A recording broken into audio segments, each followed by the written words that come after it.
teman-teman media dan rakyat Indonesia yang menyaksikan tayangan ini, kami ingin mendahului dengan menyampaikan apa yang sudah diliput oleh media tentang potensi kecurangan di 9 daerah. Ini salah seorang pakar hukum tata negara. Mereka menyampaikan ada 9 daerah yang rawan terhadap penyalahgunaan kekuasaan oleh para pejabat gubernur. Ya, mereka sebut Sumatera Utara, Jawa Barat, Jawa Tengah, Bali, Papua, NTT, Sulawesi Selatan, Sulawesi Tenggara, dan Kalimantan Barat, Sulawesi Utara. Dan ternyata lebih dari situ masih ada daerah-daerah lain yang sangat kental intervensi aparat yang tidak disebutkan oleh mereka dan kemudian kami alami. Di sana misalnya Banten, ada Banten, ya, juga ada daerah lain juga seperti Lampung dan Kepulauan Riau. Tadi sudah disampaikan oleh Mas Sekjen, ini ada segitiga yang kami sampaikan. Ini adalah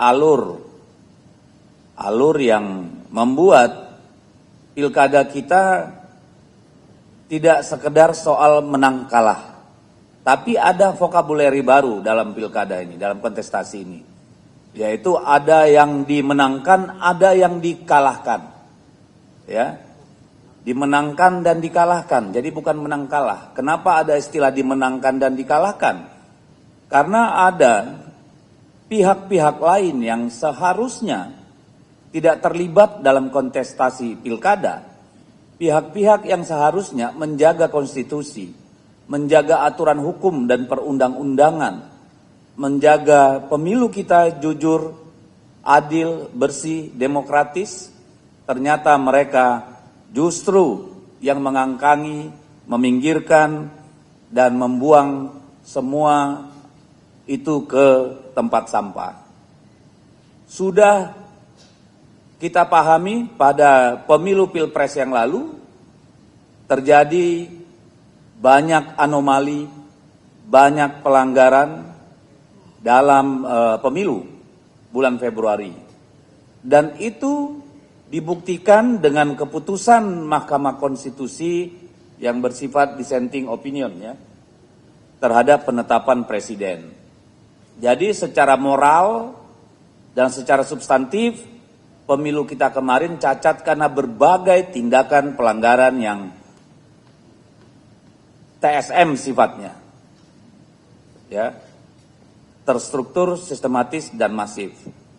Budaya politik buruk ini kami namakan sebagai budaya Jokowisme, karena bermula pada saat seorang penguasa bernama Jokowi dengan segala cara, dengan segala kekuasaan yang dimilikinya, melakukan upaya-upaya untuk menghasilkan pemilu sesuai keinginannya. Apakah target, sasaran dari kegiatan itu adalah seluruh populasi pemilih? Sudah tentu tidak. Tetapi didesain untuk jumlah persentase yang memadai agar agenda mereka tercapai. Nah, bagaimana politik ala Jokowisme yang merupakan sisi gelap demokrasi ini bisa bekerja? Dia tentu membutuhkan instrumen. Apa instrumen yang dipakai dengan politik pemilu ala Jokowisme ini? Tentu sesuatu yang sangat besar, berjaringan kuat, punya kemampuan untuk melakukan penggalangan dana, penggalangan kelompok-kelompok tertentu yang sudah menjadi pengetahuan publik. Sekarang kita mengenal Partai Coklat. Partai Coklat sudah menjadi kosakata baru dalam politik Indonesia, sudah dibicarakan oleh media massa. Tadi sudah disebut di dalam bocor halus, sudah disebutkan di dalam gedung DPR, baik Komisi 2 maupun Komisi 3 juga sudah mensinyalir masalah ini. Jadi ini bukan sesuatu yang baru. Kami di PDI Perjuangan terus terang sedih, karena yang dimaksud Partai Coklat ini sudah barang tentu adalah oknum-oknum kepolisian. Cuma karena tidak hanya satu tempat, mungkin sebaiknya kita tidak menyebut oknum-oknum, tapi ini sudah sesuatu yang bersifat garis komando. Dan saya kira pemegang kuncinya adalah Listio Sigit. Beliau bertanggung jawab terhadap institusi yang dia kendalikan, yang dia pimpin, yang ternyata merupakan bagian dari kerusakan demokrasi kita. Ini tanggung jawab yang saya kira harus dipikul sepanjang sejarah nanti. Kawan-kawan PDI Perjuangan, Ibu Presiden kelima, Ibu Megawati Soekarno Putri adalah orang yang memisahkan Kepolisian Republik Indonesia dari Angkatan Bersenjata Republik Indonesia setelah reformasi. Dengan harapan institusi kepolisian menjadi instrumen negara untuk menegakkan hukum dan perundang-undangan, menjaga keselamatan rakyat, melayani, to serve and to protect. Tetapi yang terjadi tidak saja pada pemilu presiden dan legislatif, lebih parah lagi pada pemilu kada yang lalu. Di Komisi 3 kemarin secara telanjang hal itu diangkat oleh salah satu anggota DPR RI di depan Listio Sigit. Dan saya kira itu tidak bermakna apa-apa, karena kemudian kita tahu sampai 27 sampai menjelang TPS tutup masih terjadi serangkaian aksi-aksi di berbagai tempat untuk mempengaruhi hasil pemilu. Dan ini membawa kami kepada pemikiran, meskipun tidak semua bayangkari negara yang ada di Kepolisian Negara Republik Indonesia setuju dengan tindakan Jenderal Listio, Bayangkara Negara. Tetapi perlu diketahui bahwa kami sudah sedang mendalami kemungkinan untuk mendorong kembali agar Kepolisian Negara Republik Indonesia kembali di bawah kendali Panglima TNI, atau agar Kepolisian Republik Indonesia dikembalikan ke bawah Kementerian Dalam Negeri. Tugas polisi mungkin jika nanti DPR bersama-sama bisa menyetujui, menjaga lalu lintas kita supaya aman dan lancar, berpatroli keliling dari rumah ke rumah agar masyarakat tidur dengan nyenyak. Ada bagian reserse yang bertugas mengusut, mengurai, melaporkan, menyelesaikan kasus-kasus kejahatan untuk sampai ke pengadilan. Di luar itu saya kira tidak perlu lagi. Karena negara ini sudah banyak institusi yang bisa dipakai untuk menegakkan hukum. Jadi polisi fokus pada sana. Itulah refleksi kami terhadap institusi kepolisian. Dan ini bukan lahir dari rasa benci. Ibu Megawati Soekarno Putri lah yang melakukan kebijakan untuk memisah kepolisian sehingga bisa seberwibawa yang sekarang.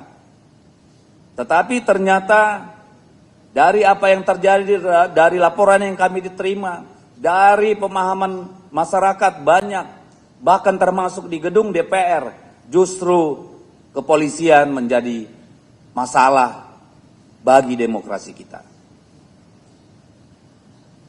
Dan ini sebenarnya kesempatan untuk refleksi bagi seluruh bayangkara negara di institusi kepolisian. Bagaimana begitu marak kasus terkait narkoba, penembakan rakyat tidak bersalah, bahkan jenderal polisi bisa menembak ajudannya, sesama polisi saling tembak, ada masalah yang mendalam dalam institusi kepolisian, masih sempat-sempat cawe-cawe dalam pilkada. Dan itu terjadi mayoritas pada masa kepemimpinan Listio Sigit. Kami menyerukan seluruh bayangkara negara yang ada di institusi kepolisian. Selamatkan institusi Anda. Jangan biarkan dibawa terpuruk, jatuh ke dalam lumpur oleh seorang Listio Sigit. Kami tidak perlu menyebutkan di mana saja kasus itu. Itu nanti akan menjadi bahan pembuktian di sidang.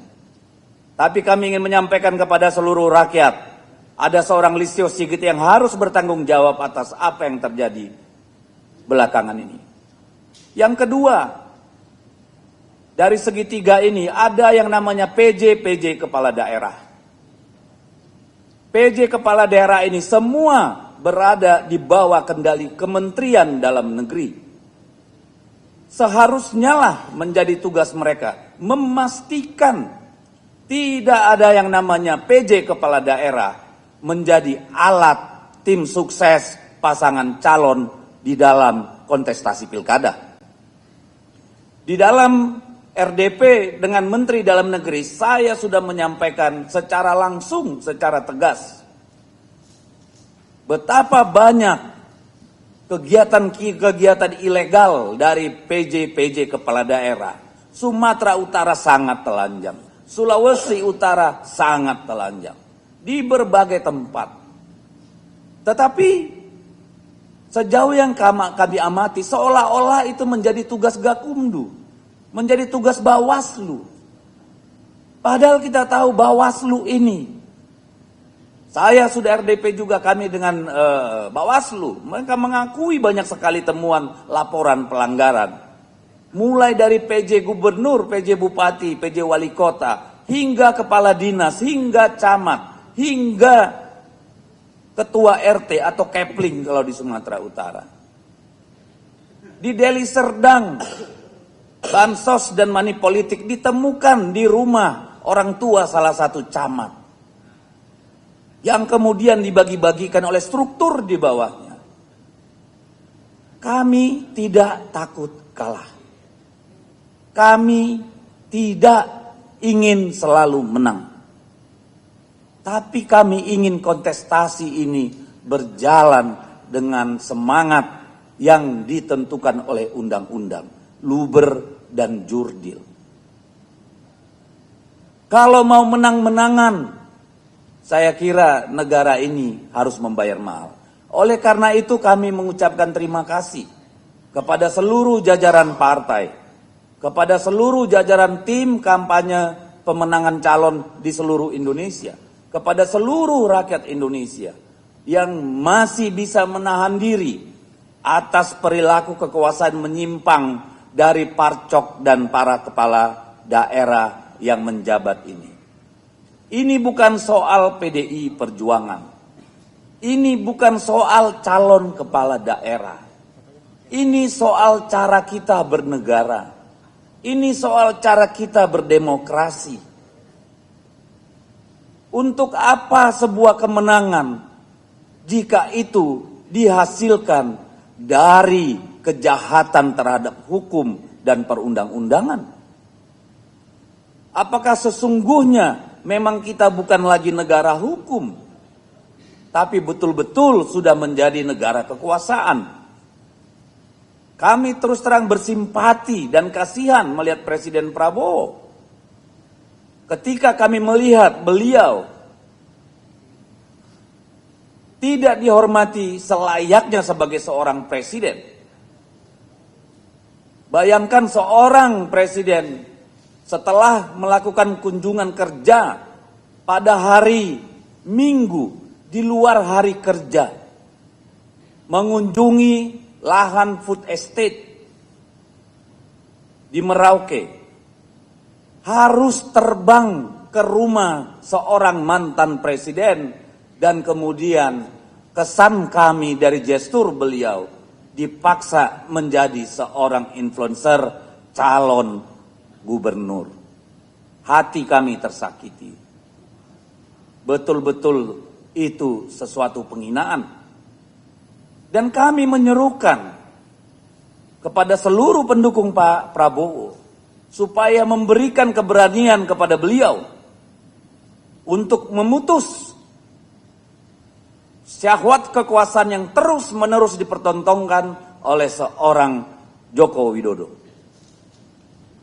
Dan itu harus dimulai dengan mengganti Listio Sigit sebagai Kepala Kepolisian Republik Indonesia dan melakukan evaluasi yang mendalam terhadap Kementerian Dalam Negeri. Dengan cara itu, kami bisa melanjutkan partisipasi yang positif dalam masa kepresidenan Prabowo. Ini menjadi pesan penting untuk pemerintah dan kepada rakyat Indonesia seluruhnya. Kami memahami bahwa tidak semua Anda mengalami intimidasi, tidak semua mengalami banjir bansos dan money politik yang sangat-sangat merusak itu. Yang kami persoalkan adalah di tempat-tempat di mana hal itu dilakukan. Dan jika saudara-saudara bertanya, apakah Jawa Tengah bukan lagi kandang banteng? Ya, dalam arti pemilihan gubernur.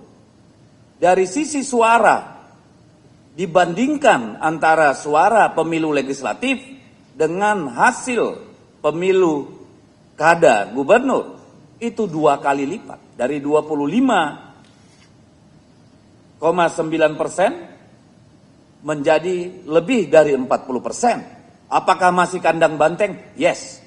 Pemilih kami masih tetap setia, bahkan bertambah. Tetapi sekarang rekan-rekan wartawan semua mulai hari ini bisa menyebut Jawa Tengah bukan sebagai kandang banteng lagi, tapi sebagai kandang bansos dan parcok. Ya, jadi jangan lagi sebut Jawa Tengah sebagai kandang banteng, tetapi sebagai kandang bansos dan parcok. Lalu di mana kandang banteng, kawan-kawan? Kami dari 6 provinsi sebelumnya, data saat ini sudah memenangkan 14 provinsi. Kami memenangkan DKI Jakarta. Jadi dari Jawa Tengah, PDI Perjuangan kandangnya sekarang di ibu kota Jakarta. Jadi jangan ada lagi pertanyaan soal kandang banteng. Mau tanya di mana kandang banteng? DKI Jakarta memenangkan pemilu provinsi legislatif, ketua DPRD, dan kemarin gubernur dan wakil gubernur di Provinsi Riau. Belum pernah dalam sejarah PDI Perjuangan menjadi ketua DPRD provinsi di sana sekaligus memenangkan pemilu gubernur. Dari 6 provinsi di Papua kami memenangkan 4 provinsi. Kami bisa mengembalikan kehormatan partai di Kalimantan Barat yang dulu terlepas, sekarang kembali lagi. Jadi, coba lihat bagaimana masifnya kemarin di Bali. Kami bisa memenangkan dengan 80%. Walaupun influencer, menteri-menteri turun ke sana. Ya, bahkan seorang Kaisang turun ke sana. Tetapi tetap menjadi kandang banteng. Nah, kawan-kawan semua, kami menyampaikan ini bukan karena kami ngambek kalah. Tidak. Dari berbagai sisi, secara kualitas dan kuantitas PDI Perjuangan menang dalam pemilu kada ini. Yang kami lakukan adalah kami ingin bangsa ini bersama-sama mengoreksi apa yang terjadi hari ini. Supaya jangan terulang pada 2029. Kami ingin nanti mengajak partai-partai, fraksi-fraksi yang ada DPR untuk sama-sama merenungkan apakah akan seperti ini terus demokrasi kita. Kita mundur ke belakang bertahun-tahun. Bahkan zaman Soeharto tidak ada yang seganas ini. Oleh karena itu kami mohon pengertiannya. Silakan kalau Bajar-Bajar Mulyono menyerang kami, tidak masalah. Tapi kami percaya rakyat Indonesia tetap bersama PDI Perjuangan. Terima kasih. Merdeka!